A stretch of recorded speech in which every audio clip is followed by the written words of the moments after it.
So glad to see everybody this morning joining us for our final TOEFL workshop. So today we're focusing on the listening section of the TOEFL. So again, the idea for this next hour is to just provide an overview.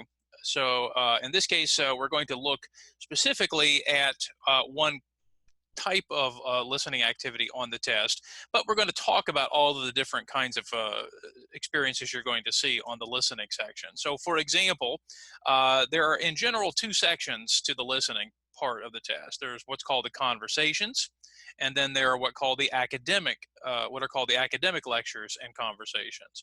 So again, we'll kind of look at each one in more detail, but we'll probably just have time to do one example, and then I will explain some sample activities that you'll get to practice with once we're finished here today. Okay, so again, this is the basic agenda. We'll talk about conversations, we'll look at the academic section, we'll talk about some hints and tips, and then finally how to improve your listening skills. Now, in general, on the TOEFL, there are 4 to 6 lectures, so they're about 3 to 5 minutes long. Again, these will all be of an academic nature. So the idea is professors will be lecturing on a variety of topics. Now, some of you might remember back when we discussed the reading TOEFL workshop that the lectures themselves will be of different academic areas. So you might hear something from biology, you might hear something from history. I can guarantee you right now, you will hear at least 2 or 3 lectures of topics that are probably not your favorite. So keep in mind, a lot of the lectures tend to be science oriented, whether it's social science or whether it's what we call hard science, you know, again, like chemistry, biology, and so on. Now, the lectures themselves range anywhere from 3 to 5 minutes. Now, if you remember when we talked about the speaking section, you know, speaking for 45 seconds can seem like a long time. And you might think, well, I can listen to something for 3 to 5 minutes.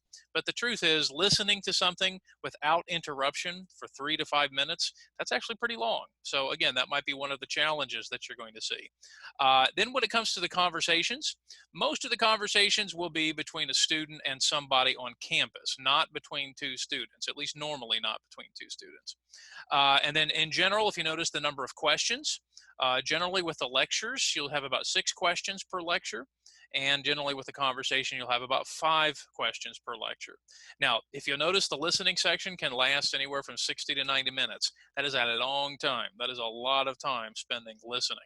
So just keep that in mind, okay? All right, so we're going to look at the conversations first today.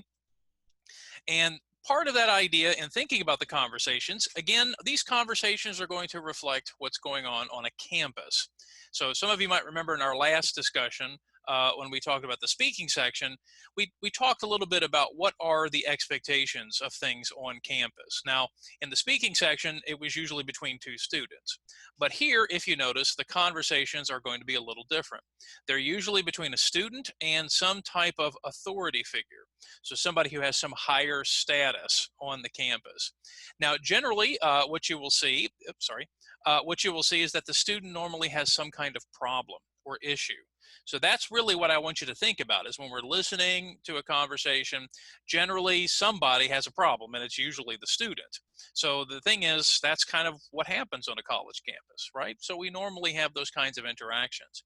All right, now, before we actually get into the listening, let's do just a little kind of group activity right now.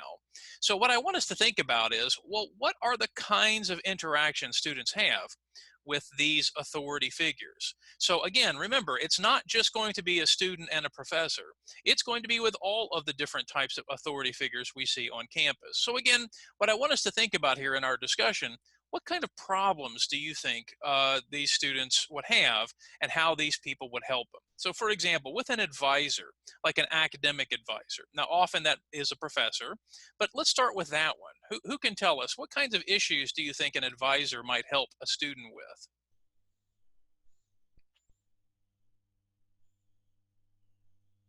Any ideas?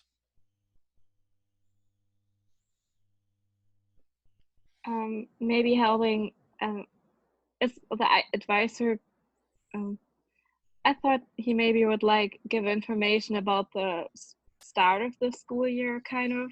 Okay. Yeah. Like he gives you your schedule or something Yeah, like so that. for example, the schedule. Yeah, absolutely. So, and again, if you've never had the chance to talk to an advisor, that's usually what they do. They advise students as which classes they should take. Now for some of you, again, who've maybe been to the university, you might know that the situation for a first-year student, a freshman, would probably be different from maybe a third-year student. You know, a third-year student maybe is trying to finish their major. So in this case, the advisor might say, well, you need to take this class to finish, or this class. For a first-year student, they might say, well, you have to take some general education requirements. Of course, another problem is with advisors, you know, maybe you didn't pass the class, so you have to repeat a class. Who knows? Okay, now in general, what do you think are some issues students might have with the professor, and how can the professor help them? Now remember, this is not in a classroom, so it'll probably be in their office, somewhere outside of the classroom. So what do you think here? What issues might a professor be able to help a student with?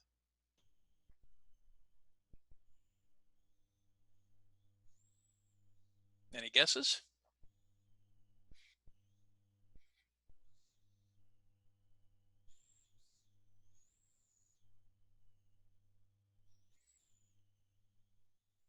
Do we all need our coffee this morning? Absolutely. What do you think? What do you think, guys? What kind of issues do students have in the classroom? Question about the lecturer. Okay, so for example, the professor said something in class and the student wants to go and ask a follow-up question like I didn't understand something. Okay, that's a good Yes. start. Okay, all right, what else? What other issues might a student have? Maybe kind of a project that got graded and they're not happy with the grade or something. Yeah, now that's becoming a lot more common, I think, with college students today. I didn't get a perfect score. What's the problem here? So yeah, maybe in this case, Sodia, maybe the student's not happy with the grade, or maybe a student doesn't understand. You know, maybe I studied, I worked hard. Yeah, and again, if you notice, most of the time the situations are about certain problems. So for example, maybe a student didn't pass a test or is not going to pass the class, and they want to see if the professor will help them. Maybe there's a paper that the student needs to write and they're going to be late. So keep in mind, you're probably not going to hear conversations where the professor says, you know, you're a great student. I think you're wonderful. Now, sometimes the professor might offer something to the student.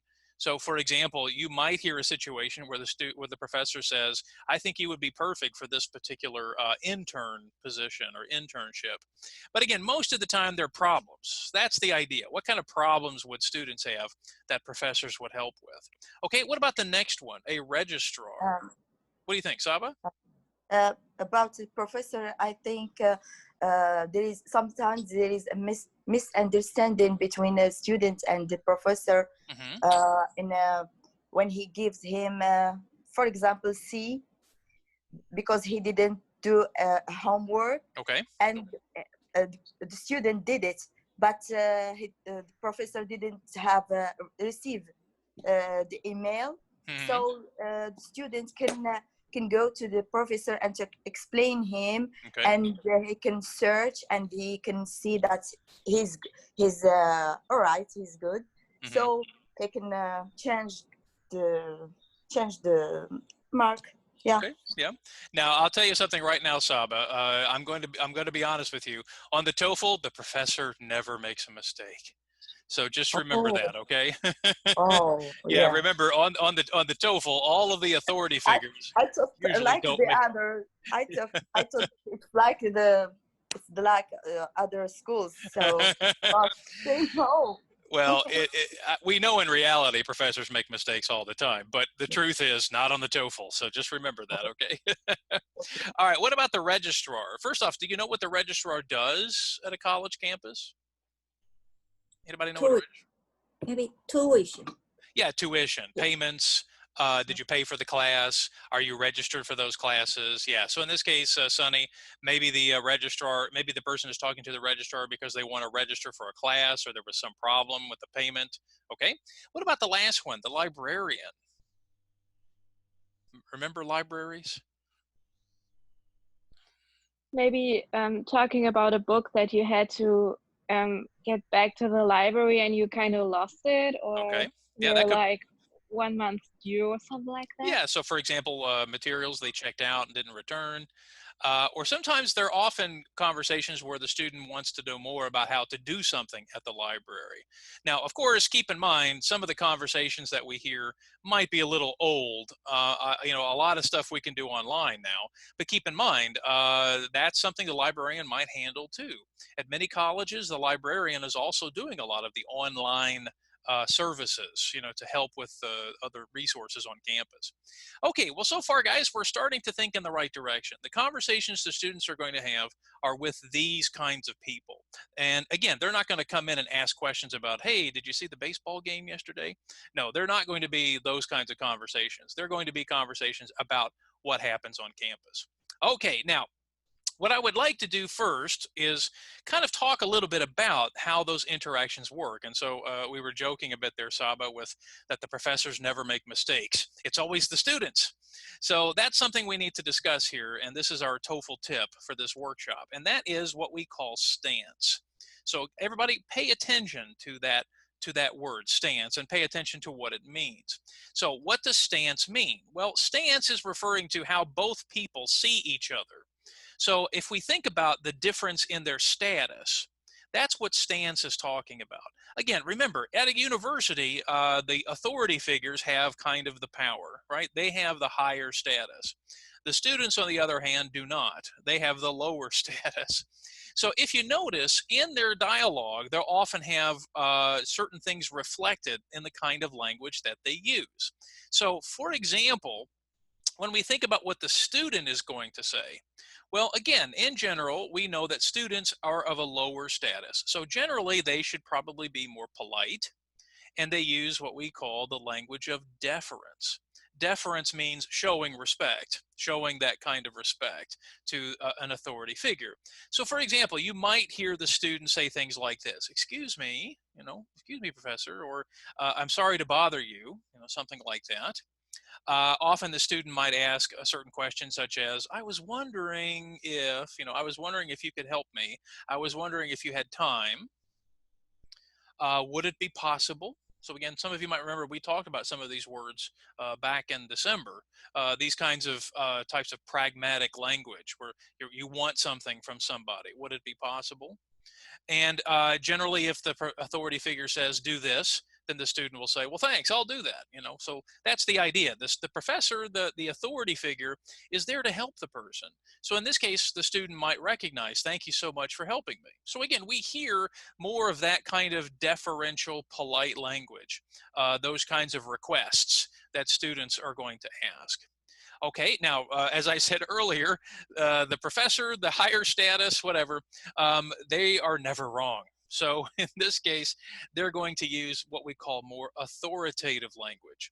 In other words, to show that they're at at a higher status. Though again, sometimes they might be firm. So for example, if a student comes in and says, professor, I don't understand this grade, well, the professor is going to say, the professor is not going to say, oh, it was all my mistake. No, the professor is probably going to say, well, did you study for it? You should have studied harder. I'm offering to help you. Let's be honest, sometimes students aren't necessarily the best at expressing their particular issues. And sometimes professors are very much, telling them what to do. So again, often the professor, the authority figure, might remind them of their responsibilities or what the rules are. So again, like I said, the professor might say, you should have studied, or maybe the person might say, that's not how things are done here, or maybe this is how things are done, reminding them of what the rule or what the purpose is. If you ask for a favor, maybe the professor or the authority figure might say, sure, but make it quick. So again, it's always a constant reminder that the authority figure is at a higher status than the student. So that's important when we think about listening to the conversation, because again, that's the nature of what the interaction is going to be. The student needs something, and the authority figure can help them. But the authority figure may not always be, super friendly at the beginning, or at least not necessarily. They might be helpful, but again, they're going to be at a higher status. So that's kind of what I want you to think about here, because here's what we're going to do. As you know, it's kind of difficult to do an actual listening activity here in the Zoom classroom. So instead, in just a moment, I'm going to ask two of you to kind of help be actors in this conversation. So that way we get a chance to see what one of the conversations look like. Okay. So in thinking about that, I wanted everybody to think about in this conversation that we're going to hear, that we're going to practice with, the student has some particular problem, and the authority figure is there to help him or her. Now remember, for some of the conversations, the authority figure may not help the student at first. The authority figure might remind them of their responsibilities. But if you notice, the authority figure eventually will help the student. Now, again, sometimes the authority figure might be more friendly and helpful. Sometimes they may not at the beginning. But the idea is this. So I'm going to highlight it real quickly. Most of the conversations, and again, this is just based on my experience, most of the conversations will end with the authority figure offering to help the student resolve the issue. So there will be some resolution here. There's not going to be some argument or some, whatever. It's going to be kind of like what you would see on a university campus, or at least we hope so. Okay? All right. So here's what I'd like to do. I'm going to ask Kelly and Sonia. You guys get to be our actors this morning. The idea is one of you is going to be the student and one of you is going to be the authority figure. So in a moment, we'll see who that authority figure is. So that way, I wanted to use the same two people in this case so that we can kind of follow the conversation. So.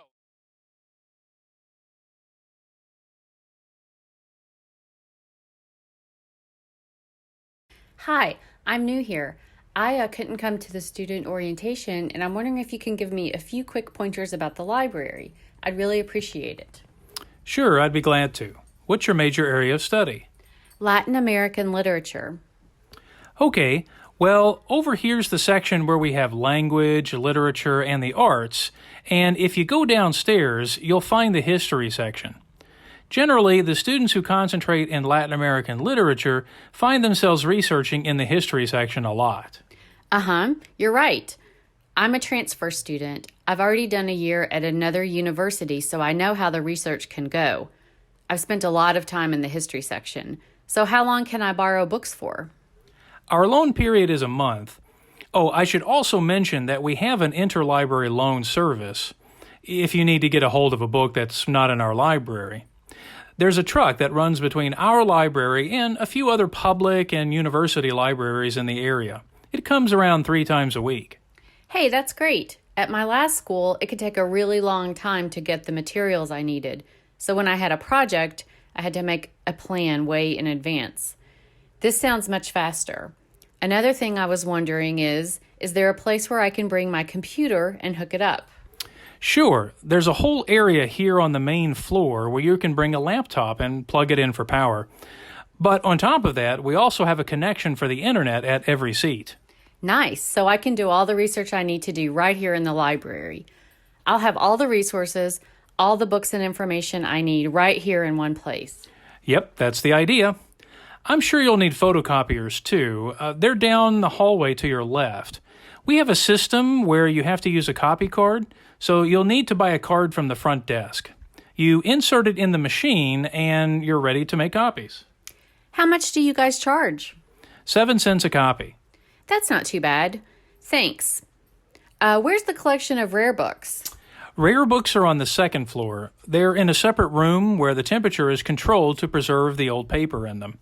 You need to get special permission to access them, and then you'll have to wear gloves to handle them, because the oil in our hands, can destroy the paper. And gloves prevent that. So we have a basket of gloves in the room. Okay, thanks. I suppose that's all I need to know. You've been very helpful. Thanks. Anytime. Bye. Bye. So let's start right at the beginning in just a moment here to see just some basic questions, right? So again, we're at the library. So if we notice, again, let's kind of identify some things about the stance between the student and the librarian. Now, again, I think we can notice that a librarian is probably going to be less familiar with this actual student, this particular student. You know, generally students and professors, they kind of know each other. So here in this case, the librarian is probably a little more friendly because that's the librarian's purpose, right? To help the person. But for example, let's point out just a couple of things here. So if you notice right at the beginning, the student is establishing their stance. I'm new here. Right? So already the student is trying to get some sort of friendly help. And this is one way that a student might do it. I'm new, I'm explaining my situation, so I couldn't come to the orientation. And then notice, could you give me, I was wondering, see that language there? And I'm wondering if you can give me a few quick pointers. I'd really appreciate it. So again, notice once again, the student is taking this kind of deferential, this kind of, again, lower status, politeness that they know that that's what students need, right? And then notice the librarian immediately indicates a certain friendliness. I'd be glad to. Now that's helpful, okay? Sometimes the professor, if it's somebody at the beginning, they may not be so helpful at the beginning. So here we can already tell the student and the librarian are going to get along. They're going to get along, and I think we'll have a more helpful interaction. And then notice for the rest of the conversation, as I mentioned before, the librarian's purpose is there to help the student. So each time the student asks a particular question or answers a particular question, we get that kind of information. Now, I'm not going to advance the screen here for just a moment. Let's see how much we remember about the conversation, okay? So let's especially for Saba and Sunny here for just a moment. Saba, what were some things you remember? What did the librarian do to help the student in this conversation? Do you remember, Saba? She will. Like, what were some advice or recommendations or things that the librarian did to help the student? She shows her how to get to the history, to find the history section. Good, good. Okay, what else? What else do you remember?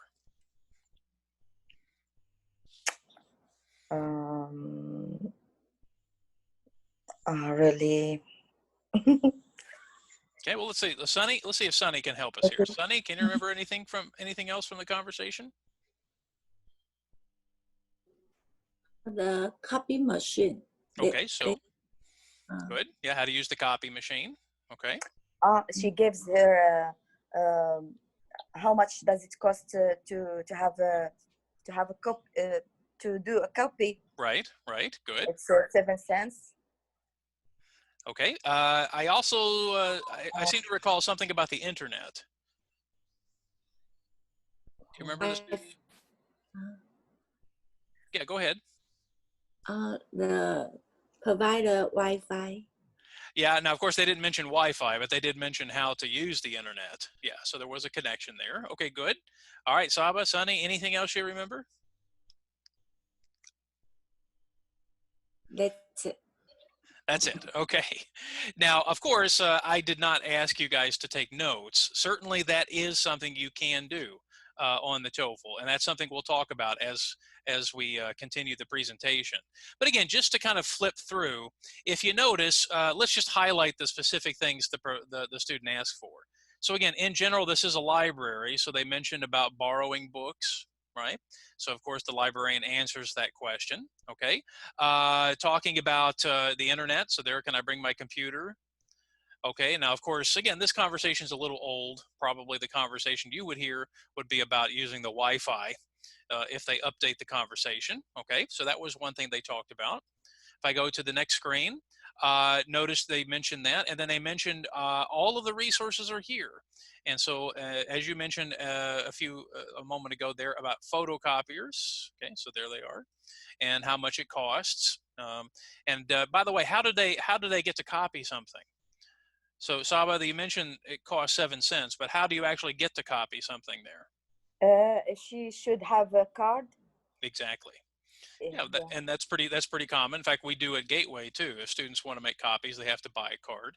Okay, so again, I think you can see that this would be a fairly typical conversation, right? And then finally, they did mention rare books. What is a rare book, by the way? I know some people might think all books are rare now, but what is a rare book? Anybody know?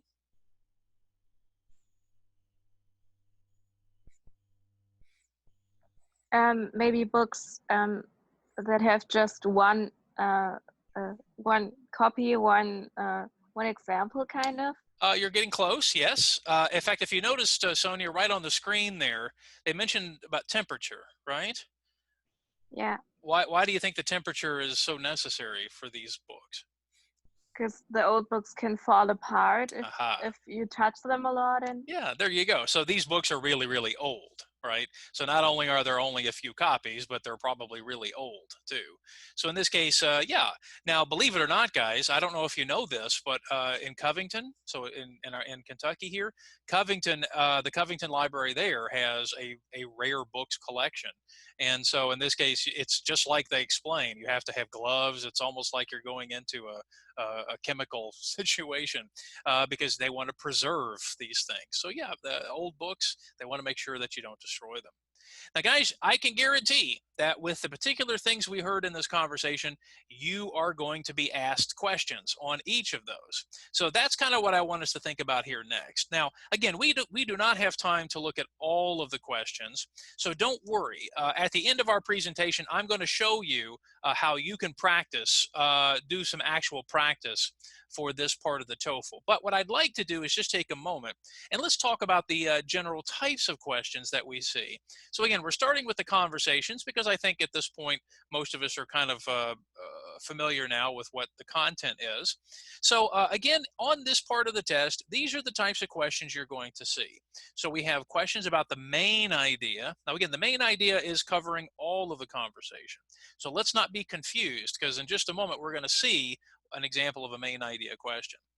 We also have questions about specific details. So for example, Saba, maybe you'll hear a question about how to get copies. Well, buy a copy card. Or maybe we'll have how much does it cost? Again, these are specific details that we might hear. Now, the next question is a little more complicated, and that's what we refer to as the purpose or inference question. So again, you'll actually see kind of an example of this in the next kind of question, which is called a replay question. Sometimes, and we'll look at an actual example of a replay question, but sometimes they want to know what exactly is the purpose of why this person says this thing. So again, we'll take a look at a replay question to kind of get an idea, because the idea is sometimes the authority figure says something, and maybe the student doesn't quite understand exactly what they're saying, or at least you may not. Okay, well, what I'd like to do is let's go ahead and look at an example or a couple of examples. So we're going to look at an example of a main idea question. Okay, now I'm going to read the question, and I'm going to read the 4 choices, and then I want you to think about which one do you think might be the answer. So this is for the very first question you would see. Why does the student come to the library? A, to learn about the library's resources. B, to ask about interlibrary loans. C, to attend the new student orientation. Or D, to start work on a research project. Okay, guys, what do you think? Which one do you think might be the answer?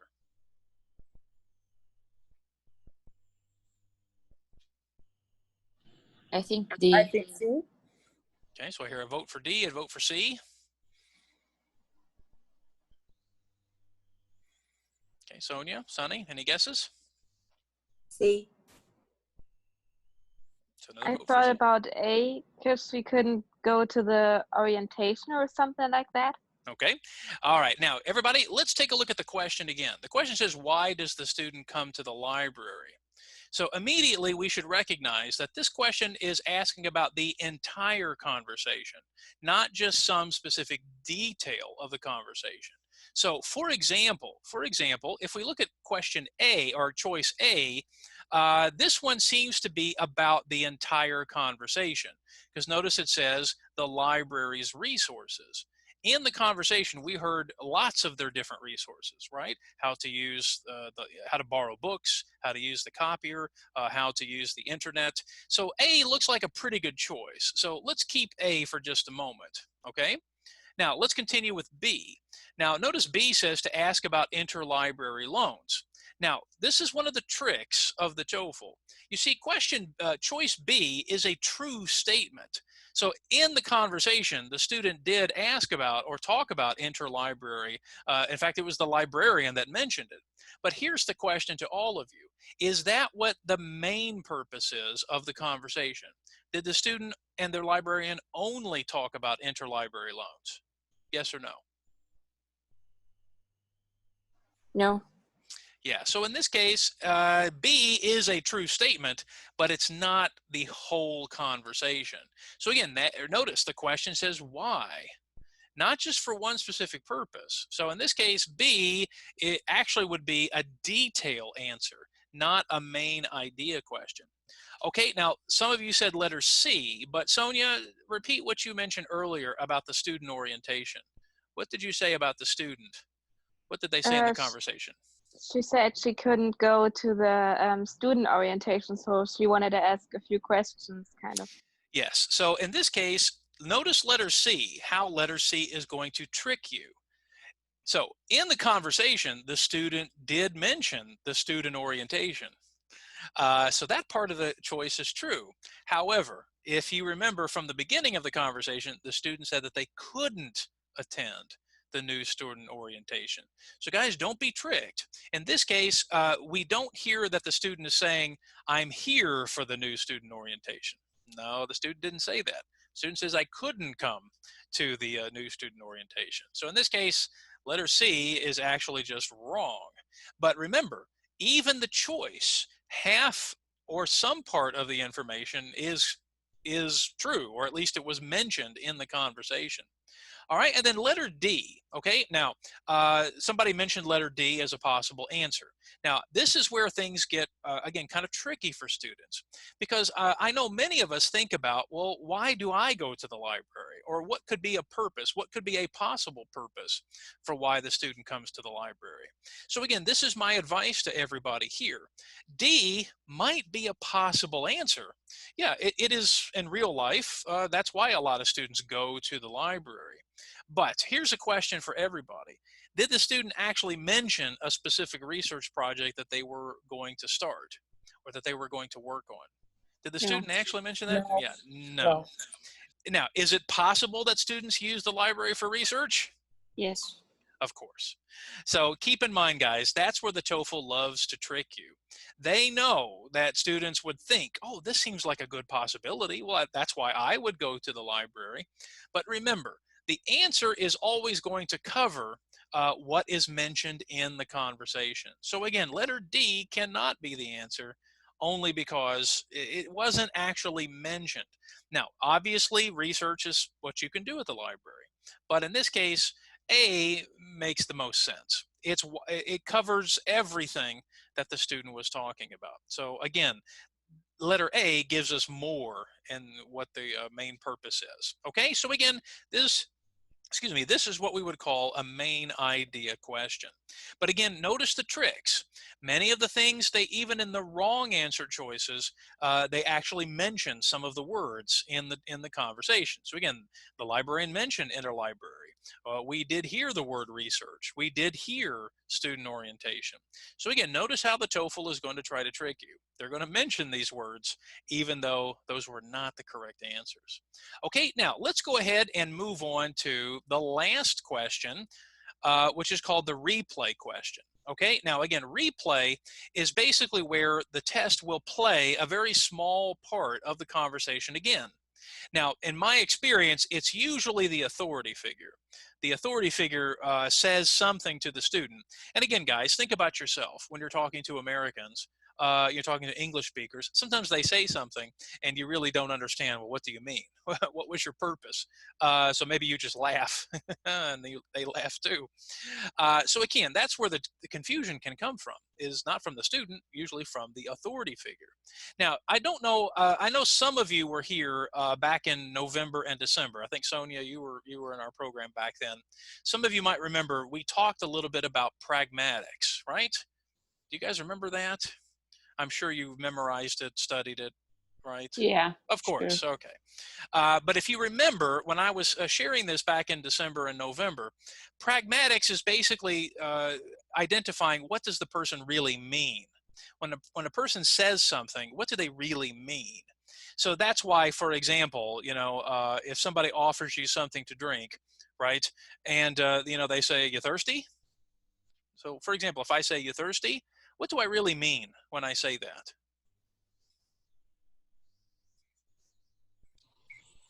It means that he offers to you a drink, soft Exactly. drink. Yeah, exactly. So that's the idea. I'm not just asking you a general yes or no question. Are you thirsty? Yes. Okay, well, that's it. That's all I'm doing. No, of course not. In this case, when someone says something like that, we have to figure out what they really mean. Well, sometimes the authority figure will say something, and the words may not necessarily make sense to you. We have to think about what they mean in the conversation. Now, we're going to take a look at a replay question. Now, again, the TOEFL, I got this information from the TOEFL website. Keep in mind the TOEFL does not actually have a recording of this conversation. So we're going to actually look at the text of the question. And again, just like you saw here a few minutes ago, you don't get to see the conversation. So sorry, guys, you don't get to read the conversation while you're listening to it. But the idea is the replay question is going to be just that, a replay of some small part of the conversation. So for example, look at the question here. Okay, so it says part of the conversation is repeated below. Now again, on the test, you would not be able to read it. Okay, now I'm going to ask Kelly and Sonia one more time to play these roles again. So Kelly, you were the student. Sonia, you were the librarian. Could you read that little part for us again? Sure. I'll have all the researches, all the books and information I need right here in the one place. Yep, that's the idea. So that particular part there, yep, that's the idea. That particular part here, it may not be absolutely clear what the librarian is trying to say. So if you notice in this case, this replay question is asking about kind of the intention. What did the librarian mean when they said that? Okay, so everyone, look at the four choices here. So when the librarian says, yep, that's the idea, does that mean I wish this were true? That is not a very good idea. Thanks for your suggestion. Or that is what we intended.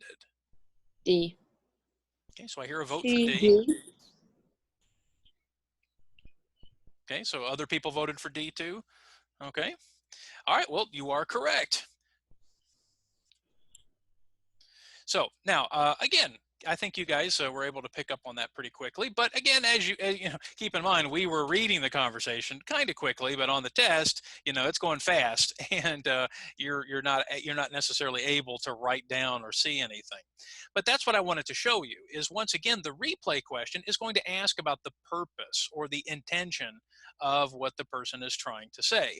So again, notice how some of the choices are going to try to trick you. For example, choice B actually uses the word idea, and it sounds very positive. So again, maybe a good idea, right? But if you notice, well, it's a negative. It's actually a negative statement. That is not a very good idea. So in this case, notice again how the test will try to trick you. Letter C, for example. Letter C seems like a positive statement. Thanks for your suggestion. Yeah, so that sounds positive, right? But again, if you truly understand what's going on, the student is actually saying, this is great, I have everything I need. And the librarian is kind of telling them, well, of course, that's why we're the library. That was our purpose, okay? Now, guys, what I've done for you is I have created a TOEFL little activity. We'll take a look at it when we're finished here this morning.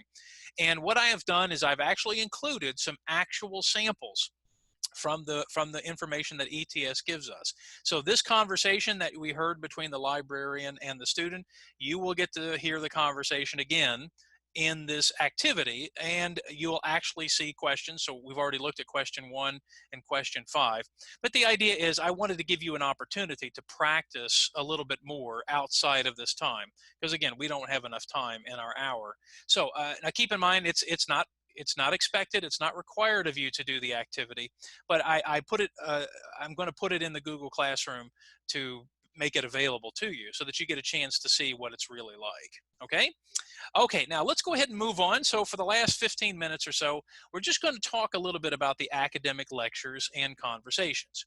Now again, when they say conversation, so I want to be clear, when they mention academic conversation, it's really not a true conversation. In fact, what you'll hear is a professor talking to students in a classroom, but basically it's about the academic content that the professor is discussing. So let's be clear, when they say conversation, this is not the professor saying, hey, how was your day? Was the food good in the cafeteria? No, it's going to be about the topic. So again, it's going to be related to some academic area, okay?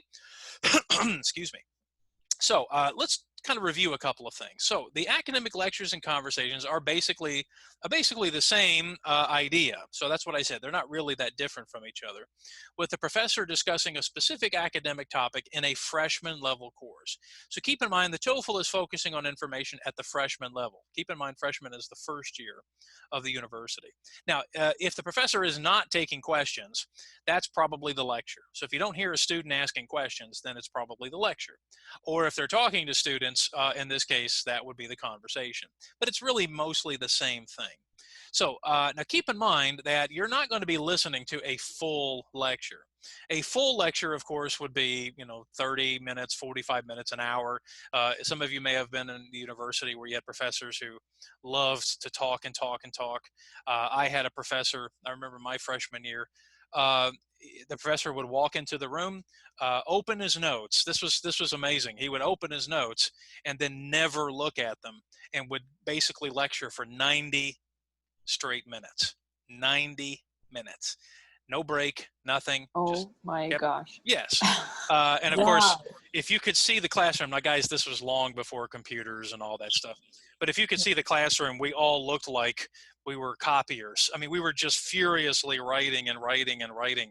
In fact, I had no idea most of the time what I was writing. And then immediately after class, I would go back to my room and say, what did I write? And then I would copy it again. So hopefully times have changed. But maybe if any of you had a university experience like that, yes, some professors love to hear themselves talk. But keep in mind, this is not a real lecture. Instead, it's going to be on a specific topic, something very specific. So if you notice here, I mentioned, for example, a professor might talk about a specific battle in World War II instead of talking about the whole war. That would be impossible to do in 5 minutes. So they will focus on something specific. Now, some of you did the speaking activity with me last week. Some of you might remember the topic was the coloration, the revealing coloration about animals. That's kind of the idea. They're going to talk about some specific topic and give you examples. But again, 3 to 5 minutes is not a full lecture. So again, the purpose of the lecture is to teach you something technical, like a concept, just like they would do in a university course. Okay, so that's the idea. They're going to talk on some specific topic for about 5 minutes, and it's going to be, again, often technical things. So some specific, again, in biology, it might be some specific process. In a social science, it might be some specific psychological concept. So keep in mind, they're going to be very targeted, very specific, and I'm going to be honest with you, they're going to be often difficult. Okay. Again, I went to college. I consider myself a pretty smart person. But when I started teaching these TOEFL classes many, many years ago, I didn't understand some of these topics. I had to go back and read as much as the students did in order to help students with some of these topics. Now, in the particular example here, we're not going to have time to listen to these lectures. But again, let's think about these following disciplines, like history, biology, animal behavior, anthropology, sorry guys. So thinking about, for example, what do you think we're going to listen to in each particular one? How are they going to organize this information? For example, we mentioned in history topics, some of you might remember when we talked about the reading, often history topics are organized in a chronological way, which means they're using time to organize information. What about biology? How do you think a biology lecture is going to be organized? What kind of things are they going to use to organize a lecture in biology? Kind of maybe in a process, kind of in a cycle, what steps they need to follow, kind of. Okay, good. Yeah, steps, cycle, process, good. Now here's a funny one. What about animal behavior? Oh, they love to do animal behavior examples. So thinking about specific animals, how they eat, how they, those kinds of things. What kind of thing do you think we're going to learn with animal behavior? How do you think they're going to organize it there?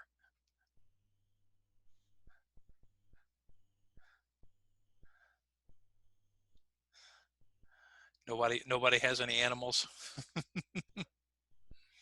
Well, think about last week. Think about the coloration example we did. So for example, we often talked about with animal behavior, how they eat, right? Or how they defend themselves. What else could be part of animal behavior? To chase, to Okay, yeah, to yeah, like predator prey. yeah. Yeah, so how to attack. Okay, that's good. Maybe sleep habits. Yeah. So again, they might take a particular animal and indicate the different things they do as being animals. Okay. Now, finally, anthropology. Some of you might remember in the reading lecture, the reading workshop we did, anthropology often talks about the history of civilization, the history of man. So for example, you might remember that they might refer to their particular religions, their particular societal organizations. How do they organize their cities? How do they organize their particular, let's see, particular eating habits, for example? So again, in thinking about each one of these are going to have their specific things, their specific focus. So that's what I want you to think about. So when thinking about any of the topics you're going to hear, they're going to use examples. They're going to focus on very specific things. And again, in my experience, they're going to talk about maybe 3 or 4 ideas in that lecture time. So even in 5 minutes, they're going to include probably 3 or 4 things that you need to pay attention to. Okay, so kind of 3 or 4 main ideas or topics. So keep in mind, this is going to be a lot longer than the speaking section when you're listening to something there. Okay, all right, now let's go ahead and move on. Like I said before, everything on the TOEFL is about organization when it comes to academic information. Now, keep in mind that when we use signal words in lectures, they're probably going to be a little bit different from the signals we see in reading. So if you notice, many of these are similar. Again, that's not completely different, but words of sequence. So again, Sonia mentions process, cycle, so first, next, and so on. Now notice though, professors in lectures love to give definitions. Now guys, in the TOEFL examples that I've included in the Google Classroom here that you'll see shortly, in the definition type signals, they will say things like this. This is called, or this is known as, or they might even use the word or. They might say something, such as, again, think about our coloration example. Coloration, or the way that animals use color. So notice I gave a definition of what coloration is. That's what a lot of the lectures are going to be, giving definitions. And the question is, can you catch all of that information? Of course, professors love to give examples. So words like, for example, for instance, illustrated by. Professors, of course, change direction. When they're often comparing things, they might go in different directions. However, but on the other hand, when they're continuing stuff, also in addition, right, as well as. Conclusions, again, in the end, finally, in conclusion, and of course, cause and effect, as a result, consequence, therefore. Now, if you noticed in the conversation, they tried to make the conversations and even the lectures sound more like real people talking. So, Kelly, you might have noticed as the student, you often had words like and and So in the dialogue that we were practicing. Well, when I first started teaching the TOEFL, and again, this was about 20 years ago, the TOEFL was a little different. And what's interesting is in the early versions of the TOEFL, the professors almost sounded like machines, like they were just computers talking. They didn't really sound like people. So what happened was over time, they changed a lot of the TOEFL conversations and dialogues to sound more like what people would do. You know, often they would go and and pause. So in this case, those are just kind of little tricks to help kind of distract you a little bit. But the truth is they put them in there to make them sound like people. So for example, you'll notice the professors will often go, well, oh, this is, oh, I almost forgot. So they'll use a lot of those kinds of things to make it sound more like a classroom. But guys, don't be tricked. It's still kind of like listening to a Wikipedia article, but they've done a better job making it sound like a real person. Again, when I was teaching this 20 years ago, the professors were like machines. I mean, they didn't, they really didn't sound like people at all. Okay, so like I said before, this is, again, they're trying to make it sound like real people speaking. So again, often they will use some of what we call spoken conventions. So again, they will restate information such as, oh, in other words, right? Sometimes they will repeat themselves. So what is socialism? Well, socialism is, so they'll often use these kind of what we call rhetorical devices as they're speaking. Sometimes they'll pause, especially before important information. Sometimes they will hesitate or hedge. They'll say, I guess, or you know. Again, they'll use those rhetorical questions I mentioned. Now, why do they do that? Why do animals use coloration? And then notice that the professor, the nice thing about this TOEFL, the TOEFL lectures now, is that they actually sound a little more like real people. So for example, Sonia, when you were the librarian, you said, yep, that's the idea. Well, that almost sounds like a real person. Again, on the old TOEFL, they didn't do that at all. It was just like, this is the library. So in this case, they'll use those kind of idioms. That's the idea, right? So if you notice, here's an example. The animals pick up noises, like they hear, they understand. So again, the professor is not always going to use incredibly technical words. They're going to use idiomatic language, but they are going to use technical words with the topic. So some of you might remember last week with the speaking topic, we had words like predator, prey. We heard some of those words that you would hear in a biology classroom, for example. So again, what I want you to think about is when you're listening to a lecture, they'll use a lot of these spoken conventions. And hopefully everybody here, you've had a chance to spend some time in the United States. You notice how people use a lot of these when they're talking, like repeating themselves, for example. Okay? All right, now again, we don't have time to actually do an academic lecture here in our time. So again, what I have done for you is in the TOEFL classroom, in the Google Classroom, I've included a couple of examples of the academic lectures so that if you want, you can practice with them so you get to hear more of my wonderful voice. But the idea is you get a chance to practice with those a little bit. Now, a big question that students ask is, what about taking notes? These lectures are long. Should I take notes or not? Now, again, I'm not sure about in this COVID situation what they're going to do. But generally, when you take the TOEFL, you are permitted paper. They will give you paper there in the testing center. But I do want you to notice you do not have a lot of time to take notes. And keep in mind, you don't really have a lot of time to review them either. They don't take a short break and say, look at your notes and then answer the questions. When the lecture is finished, when the conversations are finished, they go right into the first question. But the question is, should I take notes? Now, here's my opinion. I think it's good to write down important words or concepts. So if the professor is repeating the word a lot, and sometimes the TOEFL will help you by putting the words on the screen.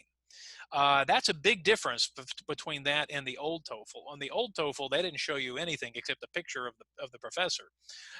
So in this case, the good news is that in an actual lecture, they actually will include screens of those. Now, unfortunately, I could not do that with this topic, with the Google Classroom activity, but you will see at least the titles of the topics there on the screen. But keep in mind, they do this on the new TOEFL or the newer TOEFL, where they'll put the concepts on the screen from time to time. So that's good.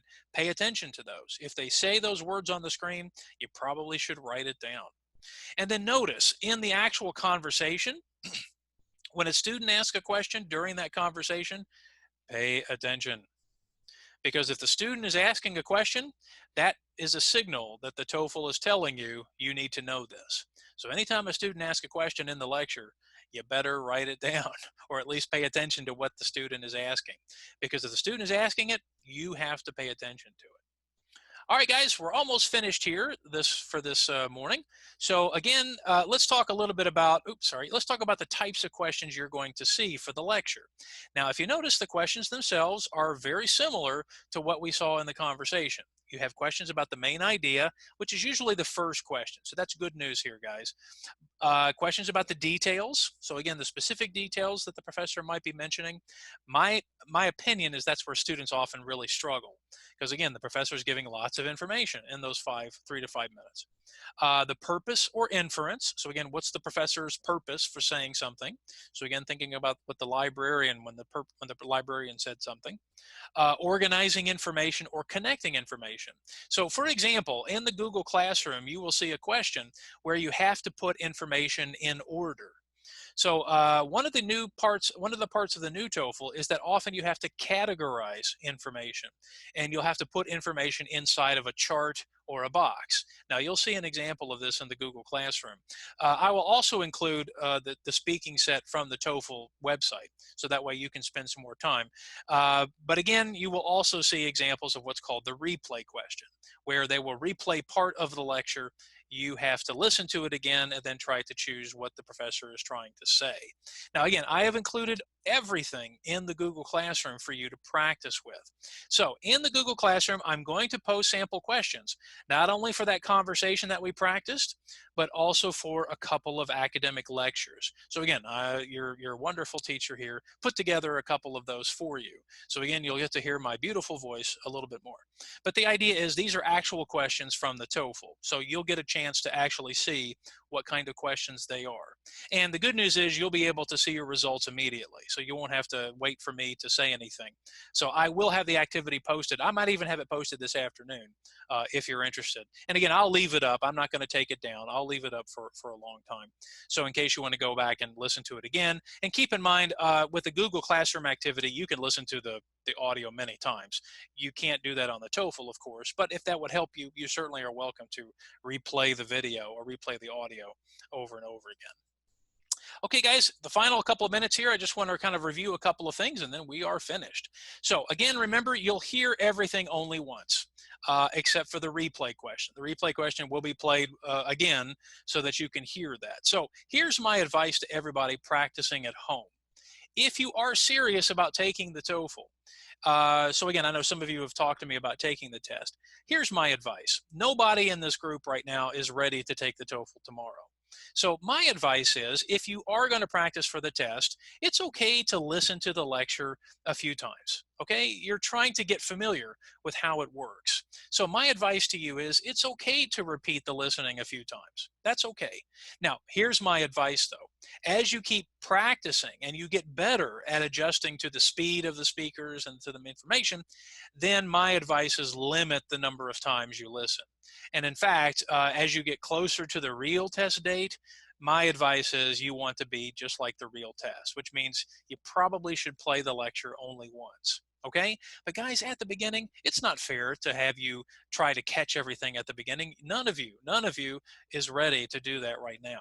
Okay, so that's okay. That's good. Replay it a few times. Play the lecture again a couple of times. Okay. Now, if you do decide to take notes, and trust me, some students don't, but if you do, my advice is don't write incomplete sentences. Again, if you try to write too much, you're going to miss something. In 5 minutes, the professor says a lot. So in this case, I would try to just write down a few words to help focus your listening. Okay, so again, if you are going to take notes, do not try to copy everything. So remember, I told you when I was taking that class a long time ago, we tried to copy every word the professor said. And honestly, when I was finished, my hand was so tired. Then I realized that sometimes I would miss something. So that was probably not the best thing to do, was try to copy down everything the professor said. Okay. So final thing to think about, how can you improve your listening skills? Now, again, I've included the TOEFL planner. I'm not going to click on it because it takes too long to get to that information. But honestly, my advice is if you want to improve your listening skills, you probably should be watching more like National Geographic. You probably need to be thinking about listening to more lectures. Now, guys, you guys live in a great time right now. You've got YouTube. YouTube has tons and tons and tons of professors giving lectures on all kinds of different topics. So my advice to you is you need to start going to some of those videos, maybe from some universities, and listen to the types of topics that freshmen would be listening to. So again, in the Google Classroom, I'll post a couple of links to some places that I might recommend you go to if you want to practice. So again, I'm not going to click on this link. It's just the, well, I'll click on it here just to show you. It's the TOEFL planner. So again, the planner, again, I will put into the Google Classroom if we have any questions.